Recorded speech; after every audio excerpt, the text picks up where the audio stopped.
Chris, look, thank you so much for your time. You're very welcome. Nice to see you. Nice to see you, gentlemen.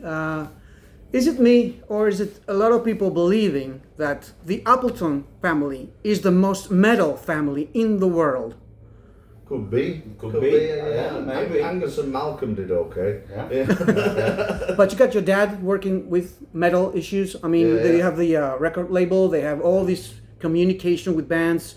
You guys are playing and also composing and releasing records. You're touring.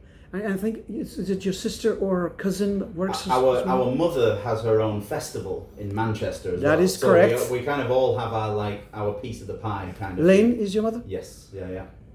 Yeah. Most metal mother in the world, maybe? Probably. She's very, very rock and roll. How do you cope with that? Not very well. Yeah. You know, so people say never work with family. So we're screwed from the start, really. So. We're trying to overtake Noel and Liam Gallagher, basically. They're from the same area, aren't Manchester, Yeah. We're the Gallagher brothers of Manchester, but we actually talk to each other. Oh no, they're back together. No, they're back together now. together, so it's okay. Yeah. How long has it been since you got back together? Like 9 years? 8 Yeah, years? it was the Never a Good Day to Die album officially. You know, really, it felt like he never left because we put Absolva together when Luke joined Iced Earth, and we made the new lineup. That lineup didn't last very long with Absolva. We lost, the guitar player and the bass player quite close together. Luke wasn't touring with Iced Earth at the time, so I was like, "Can you come and step in, but on guitar?" Because we found Carl for the bass, and I didn't want to bring Luke in on bass and then kick somebody else out because Luke's coming. So I said, "Can you come in on guitar?" And then it was the Never a Good Day to Die album, and we kind of just solidified. Iced Earth was kind of very periodic with the touring, so I could organise the touring with Absolva around our schedules. Yeah. And then it just kind of stuck. So Carl's been with us for 10 years now. Well, that was Never a Good Day to Die was also Carl's first album as well. But he joined during the second album touring cycle. So he's been in the band for well over 10 years now. You have released an acoustic album. Maybe it's the time for both brothers to release one, mutual. Chris and Luke acoustic album. Yeah, and the Chris and Luke acoustic maybe. tour. Maybe a Christmas tour. Christmas tour, yeah. Christmas, Chris and Luke. I could go to Manchester for that one. Yeah. I could travel. Yeah. You have to decide who's going to dress as Santa and who's going to dress as the elf. So that's the problem. I think I have a feeling. But in a way, though, without excluding Carl and Martin too much, the Absolva albums are kind of already like that because in the writing process, it's me and Chris. We're on the front line writing everything. Carl has definitely contributed some ideas along the way of the last two albums, but it is mainly me and Chris together in a studio writing, recording songs. Yes, in the main it is like Angus and Malcolm, in the studio calling the shots. you told me a few days before that the album is almost ready and all you need is find some time to record it. Yeah, we've got the songs, we just need to fine tune a few things and find the time to record it. And we've got most of December and all of January marked out, so it's just, we need to get these shows out of the way. And, not that I'm wishing Athens and, Thessaloniki away, we're very excited about these shows, but as soon as we get these shows done, then it's hard at work and back to it in the studio. So The Thrill of a Chase, that latest single, is going to be a standalone single, or are you going to include it? I think we'll put it on the album. Yeah, it's so good, and I've got a thing about. There's some of our fans who are really, really old school. They'd like to have the music on a physical piece. They'd like for it to be on CD or vinyl.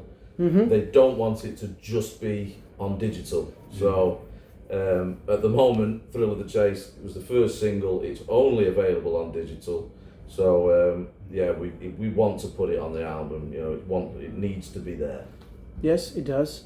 And my next question is about bass guitaring. Mm. Have you missed it? You know, Yeah. you're playing the guitar, you're equally incredible, but have you missed playing the bass? The honest answer is yes. Bass is my true baby, really. That was the first instrument I picked up, and then guitar followed maybe 2 years later. Just picked it up, watched Chris, picked up some of his tricks and stuff. But I write most of my songs on guitar, and it's been very nice to learn over these years. But when we're doing the demos for my songs, I am very quick to get the guitar parts done, and then I really have a lot of fun putting a guide track down for the bass. And then we send that to Carl, and then he comes up with his own fills and ideas. But the core groove is already there, which I definitely have a very large hand in writing. So yeah, I do like the bass a lot.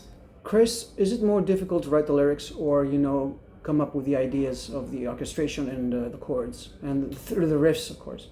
It's kind of the same, really. I don't have a set formula. I'll come up with an idea in my head, and it might be a lyric melody, and that melody might turn into a guitar melody, or I'll just be picking up the guitar and I'll play a riff, put that down, I go, oh, I need to come up with some lyrics. But usually I kind of got an idea in my head of what that song, the subject of that song. I've usually got it in my head. That usually comes into me, pretty quick, and you've just got to wait for it. You've got to seize the moment as soon as that idea goes ding. Sometimes I might be sat there for a week and going, oh yeah, no, that won't work. Write a lyric down, no, that's rubbish. So once you have an idea, you've got to go, right, quick, before you forget it. So yeah, I don't find either of them more difficult than the other. It's got to go the right way. Has it happened to you, gentlemen, when you are, in the middle of the night, just waking up and you have this fantastic riff on your head, or some melody, and then what do you do? Reach for your phone and record it with your voice? What happens? The phone right now has just got hundreds and hundreds of just even little pieces of ideas that may never see the light of day, because even if it's a really shit riff, I'll just put it down to just get it out of my system and then move on to the next one. So there's just, on voice memos, there's hundreds and hundreds of ideas that I sometimes just sit down, go through them all, and then I pick them out. If that is a really good idea, it could fit into a different song, different idea that we have, and then they just gel together sometimes. An Englishman, an English musician, can play with English musicians and American musicians the same way. He feels the same way. It's equally easy for him to adapt? Because of the difference of mentality and probably the way of thinking and sometimes how you grew up. I don't know, really. I mean, for me personally, Luke's different, but for me personally, I've only ever worked with British musicians. I worked with Dave Evans, the original AC/DC vocalist. He was here last year, you know that? Well, in Greece. Yeah, really. The Herodium. He played 3 songs, 4 songs, something like that. I don't, but I think it's like 15, it'll be about 12 years ago since I last worked with Dave. He wanted to do different things. I think he moved to South America in the end. So he was Australian. So I've only ever been in a situation with other musicians with one Australian. So my entire career, I've only worked with British musicians, whereas Luke's worked with Iced Earth, who were Canadian and US. Was it different with Americans and Canadians? I mean, it is different because everybody has their own sense of humour, everybody has their own vibe, way of doing things.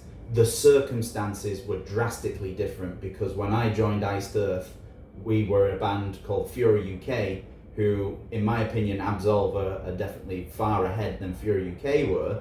And we weren't also working with Blaze at that time, so it felt like a massive jump because I'm surrounded by tour buses and fancy hotels and everything. So everything was different, not just the people. But I fit into that quite well, I thought, and we worked together for a long time. But it is just naturally different because they come from different backgrounds, they come from different cultures, and they speak a weird type of English. Well, it is. It's interesting you say that because I think it's probably more strange for people coming into our circle than us going into theirs, because we've played in bands our whole life and from our childhood, from a very young age. Martin has been my one and only drummer for probably nearly 20 years now. So those three musicians, me, Luke and Martin, you know, we have a 20-year history. So Carl is still the new guy, you know, even though he's been with us 10 years. Yeah. So it's probably, it was a shock to him. He's from the south of England, we're from the north of England, so it's like a different country. And but you know, he probably had to adapt to the way we do things, the way we write songs, the way we tour, and the way we, you know, we set everything. So, you know, and even Blaze coming into the kind of world, we became his backing band, you know, and you know, he played with Iron Maiden, Wolfsbane, he'd done huge things all over the world, but then suddenly he's sat in our van, and then he's using our equipment, he's using our drivers, our facilities, and I'm booking all the shows and putting him in places that he'd not toured for years and years in Germany. So he suddenly had to come into our world, you know, so it's probably more difficult for other people. Yeah. He says he enjoys it, so hopefully he's telling We believe the him. truth. Yeah, we've not been fired in 10 years, so he's probably thought about it. I just have one last question, boys, and before I do that, I want to thank you so much for your time. Wish you nothing but the best with this touring thing, and of course, the next Absolva album to be released as soon as possible, because we really miss you guys. Yeah. And my question is, your advice to youngsters, young people who say, I want to do that for a living. I want to play heavy metal for a living. Your valuable advice. Wait for it. Wait for it. My advice to young musicians is buy a lawnmower, get into gardening or something else. No, really, it's my number one thing I say to young musicians who ask for advice is don't get discouraged if it doesn't happen overnight. We sometimes still have dark days where there's, you know, you think, oh, it's, you know, we've been traveling, and sometimes you think, oh, the attendance is going to be this many, but it's not, and you get discouraged. I tell you what, there's a hell of a lot to be said, and there's big kudos to just surviving, not putting a band together for 1 or 2 years, then breaking up, and then moving on to the next band, breaking up, moving on. It's stick together, stick it out, and really work hard. It doesn't happen like that anymore. Some parents come up to me for young bands, and they say, you've got to be in the right place at the right time. That doesn't happen anymore. It's not the 80s, it's not the 70s, it's all hard work. So, what do you think, Luke? I agree. That's it? I agree. Yeah.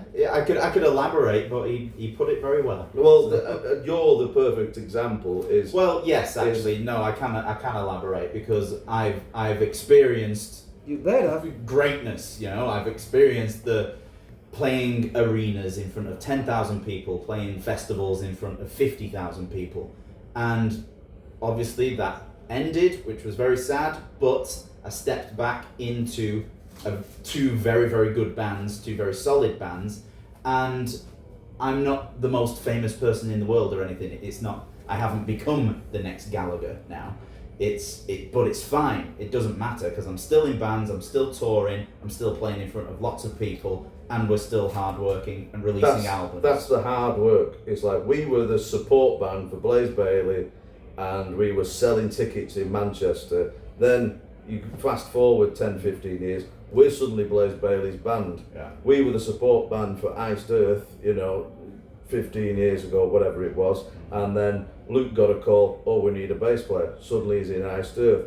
You never know what's around the corner. Just survive and keep working.